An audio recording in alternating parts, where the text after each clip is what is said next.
மேட்டுப்பாளையம் போத்தனூர் ரயிலில் தொண்டையில் சிக்கிய மிட்டாகால் மூச்சு திணறல் ஏற்பட்டு பாதிக்கப்பட்ட 2 வயது சிறுவனின் உயிரை ரயில்வே போலீசார் காப்பாற்றியுள்ளனர். கூடுதல் விவரங்களுடன் இணைகிறார் செய்தியாளர் சந்தோஷ். விவரங்கள்.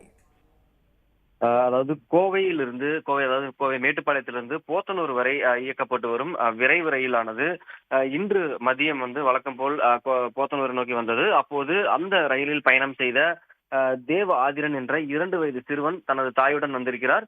அப்போது சிறுவன் முட்டாய் சாப்பிட்டுக் கொண்டிருந்ததாக தெரிகிறது. அப்போது சிறுவன் திடீரென அந்த சாப்பிட்ட முட்டாயானது தொண்டையில் சிக்கிக் கொண்டது. சிறிது நேரத்திலேயே சிறுவனுக்கு மூச்சு திணறல் ஏற்பட்டதோடு மூக்கிலிருந்து ரத்தம் வழிய ஆரம்பித்து சிறுவன் மயங்கி நிலைக்கு சென்றிருக்கிறார். அப்போது தாயின் அந்த அலறல் சத்தம் கேட்டு அங்கிருந்த பொதுமக்கள் உடனடியாக ரயிலில் வந்த ரயில்வே போலீசாருக்கு தகவல் அளித்திருக்கிறார்கள்.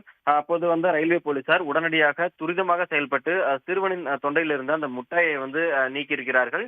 பின்னர் கோவை வந்தடைந்த பிறகு கோவை அரசு மருத்துவமனைக்கு சிறுவனை ரயில்வே போலீசார் அழைத்து சென்றார்கள். அங்கு பரிசோதனை செய்த போது சிறுவன் உடல்நிலை சீராக இருப்பதாக தெரிவிச்சிருக்கிறாங்க. இதைத் தொடர்ந்து சிறுவன் வீட்டுக்கு அனுப்பப்பட்டிருக்கிறார்.